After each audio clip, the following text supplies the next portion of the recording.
Hey Bulldogs, let's see what's happening this week on Code Blue News. Chuck recaps the football season, Vincent shines a light on Capstone course, and Joe visits the Ginger Betty Bakery. Now please stand for a pledge of allegiance in the moment of silence. I pledge allegiance to the flag of the United States of America and to the republic for which it stands, one nation, under God, indivisible, with liberty and justice for all. Please remain standing for a moment of silence. Thank you. Hey Bulldogs, I'm Brianna Graziano here with Karen Forbes. Welcome back to Code Blue News Season 4.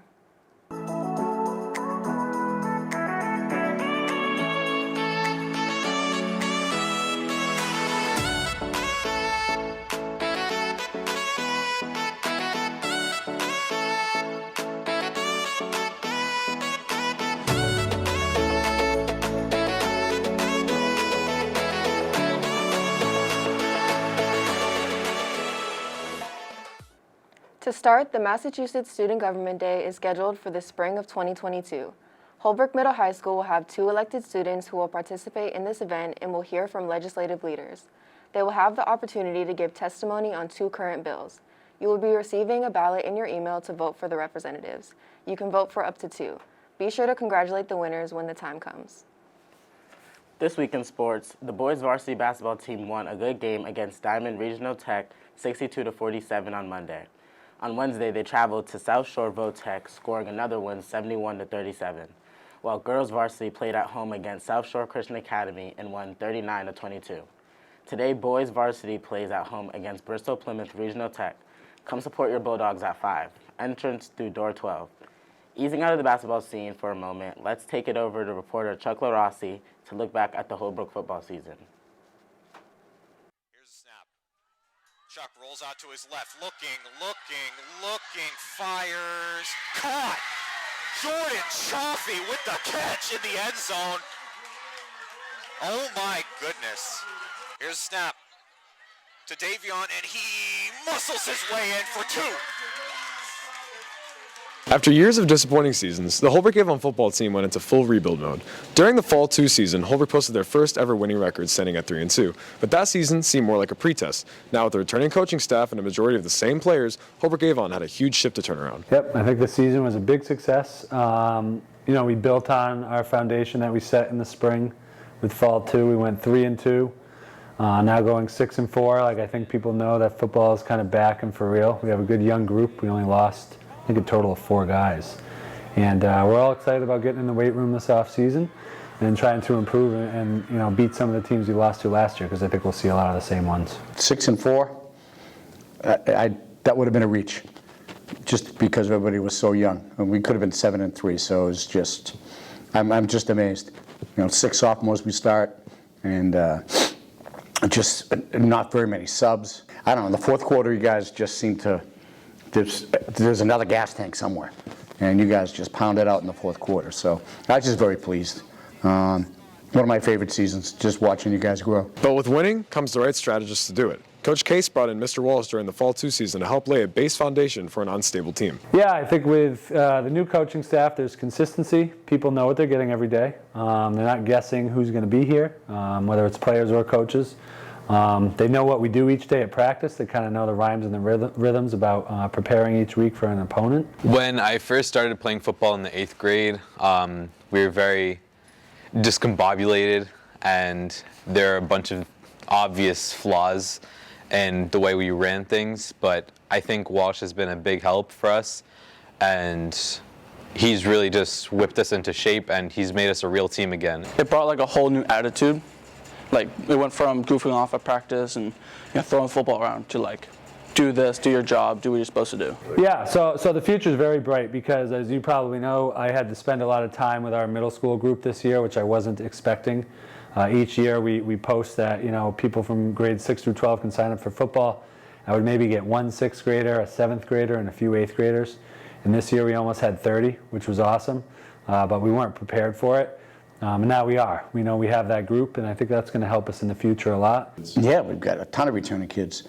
As long as they keep the attitude, and there'll be a little gap, because I think that those 6th, 7th, and 8th graders, it's going to take a couple years to get them up. and I don't think we had very many freshmen.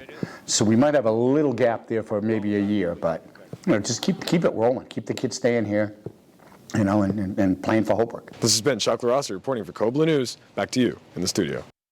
Thanks, Chuck, and a special thank you to Amy Yip for covering the games on the online site, John Filipino, Anthony Sivos, and Joseph McLaughlin for helping cover home games all season. Speaking of which, anyone who is interested in being a sports announcer, reach out to Mr. Gorman at zgorman@holbrook.k12.ma.us. This past Wednesday marked the 2021 HMHS Winter Concert. At the event, many got to experience very special performances from middle school and high school jazz band, high school chorus, and show choir. The students have been working hard over the last couple of months to put together the show and make it as successful as it was. Some notable moments included solo performances by Sam Hobart, Dear Patil, Dylan Fox, and more. A big shout out and congratulations to all the students who participated, and a huge thank you to Ms. LaPrice, Ms. Clawherg, and Ms. Morgan for all your hard work in making this night happen. Overall, a really great show. A lot of people have been working hard lately, especially the seniors with their capstone projects. A lot of you may have heard this name floating around the school, but don't actually know what it is. We take it over to Vincent Tran, who highlights what capstone is for those who may not know.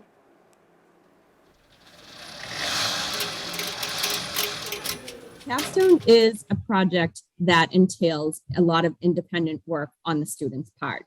They choose a topic and they choose a project to complete. They can choose the paper, a product, or an event.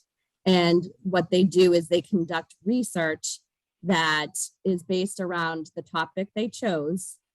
And then they write and produce in order to prove their thesis statement. My topic is the Thirst Project. Thirst Project is a nonprofit organization that provides water to those that don't have it accessible. And I chose it because they came to our school in the 8th grade, and I thought it was pretty interesting when the guy came with the jug and he was like explaining everything to us, and I just found it really cool. My topic is life in immigration detention centers. I chose the topic because it is very personal to me, and not a lot of people know what's happening in ICE detention centers. There's a lot going on, and people see it in the news sometimes, but it's not really talked about a lot. So my topic is health and ocean ecosystems. I chose this because it's a very important global issue, and I think we should be more conscious of it, so I wanted to bring some attention to the issue. I'm a big procrastinator myself, so Capstone has been really stressful because my time management sometimes isn't the best. So I've been just trying to keep up with that, but other than that, Capstone has been going pretty good. I have learned a lot in Capstone, most of it being like I have a lot of patience and a lot of like public speaking, a lot of skills that I'll end up using in the future and in college because of Capstone. My advice is don't slack off. Make sure you know what you want to do and make sure you do it promptly. Always practice your public speaking. Don't just wing it, and have fun. My advice is just to stay up with the due dates and not turn anything in late because that can really affect your grade. And pick a good topic, because if you don't pick a good topic, you're going to get bored throughout, and it's a whole semester class, so you want to pick something that you're interested in. So if you pick something that you're not interested in, it's not going to be a fun class. You hear the talk in the hallways, it gets a lot of bad press.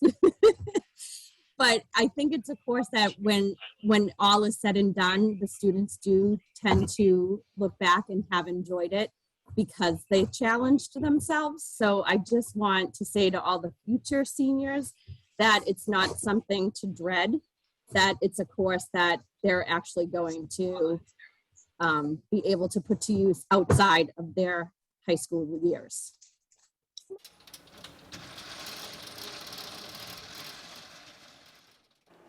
Thank you, Vincent. A very important reminder from Ms. O'Driscoll. Posting or reposting on social media is not permitted during the school day. Anyone who posts or reposts anything that could be perceived as threatening will be held accountable. On a lighter note, let's get into the holiday spirit. The HMHS parent group will be here next Monday, the 20th, in the school store for their holiday pop-up shop. They offer various items such as socks, stickers, hats, and blankets. Parents can contact the parent group via the HMHS Parent Group Facebook page for ordering. With that being said, we would want to remind everyone that next week is Holiday Spirit Week. This week kicks off with Merry Monday. Wear your ugly Christmas sweaters or dress up as a character from your favorite holiday movie. Try to find something for holiday cheer. On Tuesday, it's Abort to 2022 Tuesday. Wear formal wear like you would wear to going to a New Year's Eve party or something that you think represents 2022. Winter Wonderland Wednesday or Whiteout Day follows after. To wrap up this week, Thursday is Pajama Day. We know over break many will indulge with holiday goodies, so let's find a place to satisfy that sweet tooth. Reporter Joseph McLaughlin recently visited Ginger Betty's Bakery, a gingerbread shop in Quincy, to explore the sweeter side of the holidays.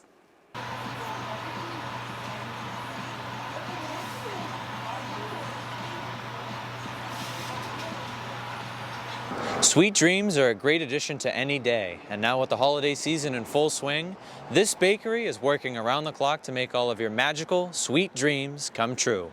This is Ginger Betty's. Right in the heart of North Quincy lies a sugary paradise in Ginger Betty's. Since 1995, Ginger Betty's Bakery has been spreading the joys of the holidays, evolving gingerbread from the traditional holiday delicacy to a year-round treat. So Ginger Betty's is all about spreading Christmas joy all year long. So the owner started as just doing this on the side for friends and family. She had a passion for gingerbread, and then it just evolved and it turned into like an all year thing. So we do weddings, we do birthdays, baby showers, we do everything. And we really want to spread that joy, we call it ginger joy, and that magic of Christmas throughout the whole year. Ginger Betty's does make tons of gingerbread desserts, from mini gingerbread snaps to large gingerbread houses, although they also sell delicious macarons, brownies, barks, and other cookies as well. So our main specialty and our signature cookie is our ginger snap. So it's a soft gingerbread cookie with sugar and chocolate drizzle, and that's our signature. That's what everyone comes here for. That's our #1 seller.